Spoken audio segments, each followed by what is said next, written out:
Hello friends, આજે આપણે આ વિડીયોમાં ગુજરાતનો ઇતિહાસ વિશેના મોસ્ટ આઈએમપી પ્રશ્ન જે અગાઉની પરીક્ષામાં પૂછાઈ ગયા છે એના વિશે જોઈશું.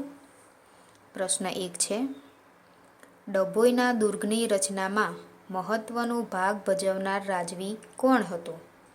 જવાબ છે વિસલદેવ વાઘેલા. મિત્રો, વિસલદેવ વાઘેલા વંશનો પ્રથમ રાજા હતો અને તેના સમયમાં ગુજરાતમાં અકાળ પડ્યો હતો. અને એ સમયે ઝઘડુસા નામના નગર શેઠે પોતાના અનાજના કોઠારો રાજા વિસલદેવને આપીને મદદ કરી હતી. વિસલદેવે કડક નામના તળાવનું નિર્માણ કરાવ્યું હતું અને વૈદ્યનાથ મહાદેવ મંદિરનો જીર્ણોદ્ધાર કરાવ્યો હતો, જે વૈદ્યનાથ મહાદેવનું મંદિર ડભોઈના કિલ્લામાં આવેલું છે. પ્રશ્ન 2, પાષાણ યુગના આદિમાનવના ગુફા ચિત્રમાં કયા આલેખનો જોવા મળે છે? જવાબ છે પશુ પંખી.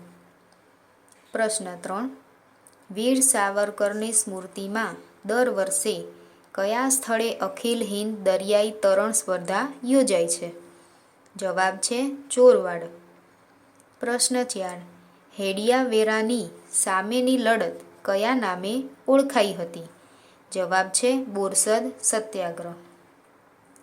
મિત્રો, બોરસદ તાલુકાના લોકો પર બહારવટિયાઓને સાથ આપવાના આરોપસર પોલીસ ખર્ચના વધારાની જવાબદારી મૂકવામાં આવતા દરબાર ગોપાળદાસની અધ્યક્ષતામાં સંગ્રામ સમિતિની રચના થઈ હતી. જે સંગ્રામ સમિતિએ આ વધારાની જવાબદારીમાંથી બોરસદના લોકોને મુક્ત કરાવ્યા હતા. તેથી તેને બોરસદ સત્યાગ્રહ તરીકે ઓળખવામાં આવે છે.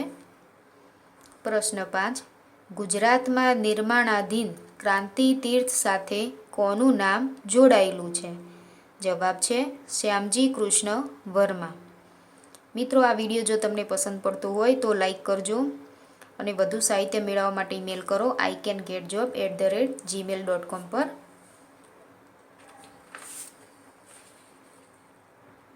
પ્રશ્ન આગળ જોઈએ. પ્રશ્ન 6, ગુજરાતના પૌરાણિક ઇતિહાસનો આરંભ કોના સમયથી થાય છે? તો જવાબ છે આનર્થ. પ્રશ્ન 7, અમદાવાદ મ્યુનિસિપાલિટીના સર્વપ્રથમ મહિલા સભાસદ કોણ હતા? જવાબ છે વિદ્યા ગૌરી નીલકંઠ. પ્રશ્ન 8, ઈસ્ટ ઇન્ડિયા કંપની ગુજરાતમાં સૌ પ્રથમ ક્યાં આવી હતી? જવાબ છે સુરત.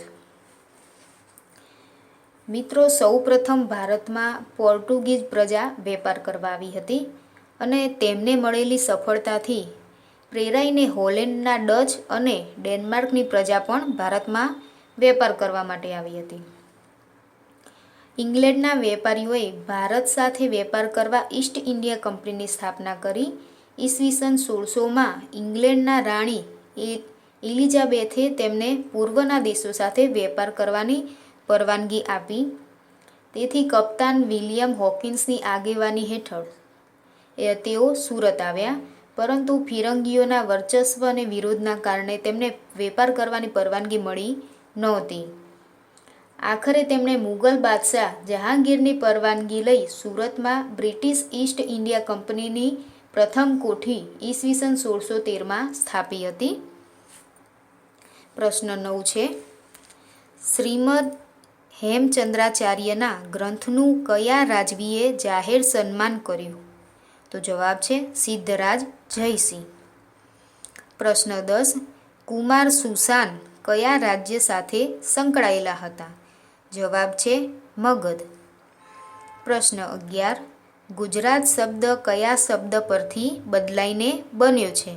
જવાબ છે ગુર્જરત્રા.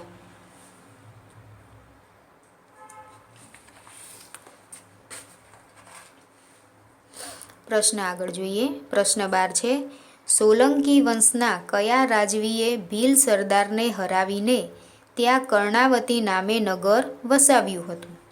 જવાબ છે કર્ણદેવ.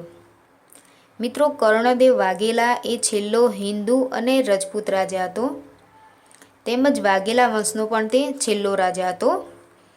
પ્રશ્ન 13, સિંધુ ખીણ સંસ્કૃતિના શોધાયેલા મહત્વના સ્થળોમાંથી કયા એક સ્થળે ગોદી મળી આવેલ છે? જવાબ છે લોથલ. પ્રશ્ન 14. મોઢેરાનું સૂર્ય મંદિર કોના સમયમાં બંધાયું હતું? તો જવાબ છે ભીમદેવ પહેલો. પ્રશ્ન 15. ગુજરાતના ઇતિહાસમાં અશોક તરીકે કયા રાજાને ઓળખવામાં આવે છે? જવાબ છે કુમારપાળ. પ્રશ્ન 16. એલિસ બ્રિજ નામ કોના પરથી પાડવામાં આવ્યું છે? જવાબ છે અંગ્રેજ અધિકારીના પત્ની. પ્રશ્ન 17. મણિબહેન પટેલ કોના પુત્રી હતા? જવાબ છે વલ્લભભાઈ પટેલ.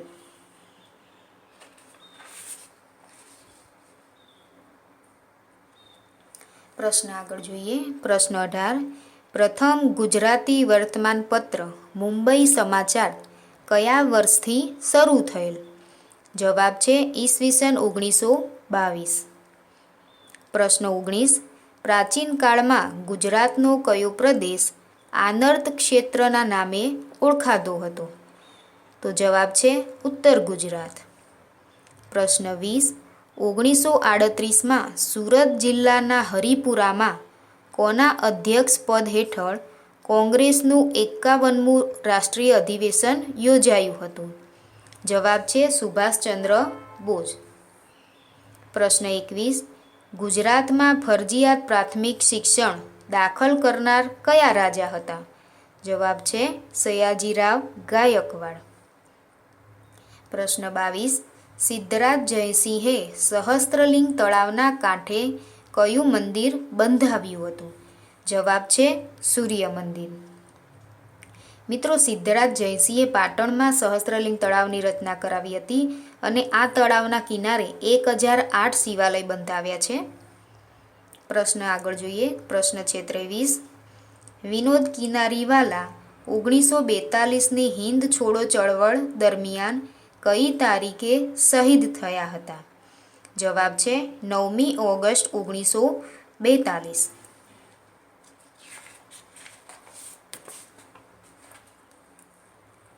પ્રશ્ન 24.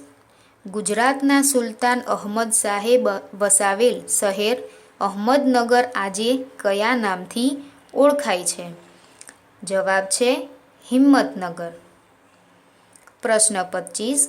ઈસવીસન 1877માં અમદાવાદમાં સ્વદેશી ઉદ્યોગ વર્ધક મંડળીની સ્થાપના કોણે કરી હતી? જવાબ છે અંબાલાલ સાકરલાલ દેસાઈ. પ્રશ્ન 26. હડપ્પા સંસ્કૃતિનું સૌથી મોટું શહેર કોને માનવામાં આવે છે? જવાબ છે ધોળાવીરા. મિત્રો, ધોળાવીરા એ કચ્છ જિલ્લામાં આવેલું છે અને ઈસવીસન 1967માં ધોળાવીરામાં હડપ્પન સંસ્કૃતિના અવશેષો મળ્યા. તેનું સંશોધન કાર્ય જગતપતિ જોશી અને ત્યારબાદ RS બિસ્ટે કર્યું હતું. પ્રશ્ન આગળ જોઈએ. પ્રશ્ન 27.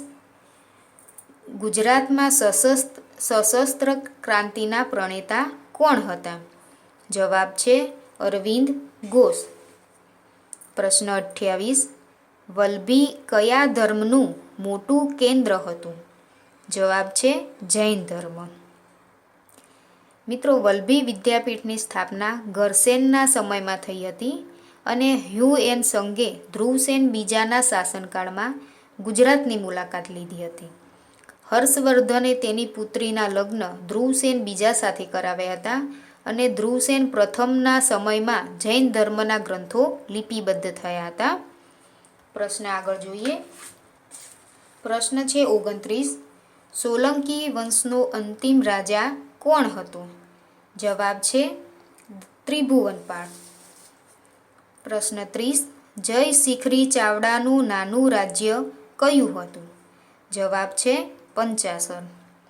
મિત્રો, સોલંકી કાળના સાહિત્યમાં જે ઉલ્લેખો છે એ મુજબ બનાસકાંઠાના રાધનપુર પાસે આવેલ પંચાસરમાં વનરાજ ચાવડાના પિતા જય શિખરી ચાવડાનું રાજ્ય હતું. તો મિત્રો, આ વિડીયો જો તમને પસંદ પડ્યો હોય તો પ્લીઝ લાઇક અને શેર કરજો અને વધુ સાહિત્ય મેળવવા માટે ઈમેલ કરો icangetjob@gmail.com પર. ધન્યવાદ. Thank you.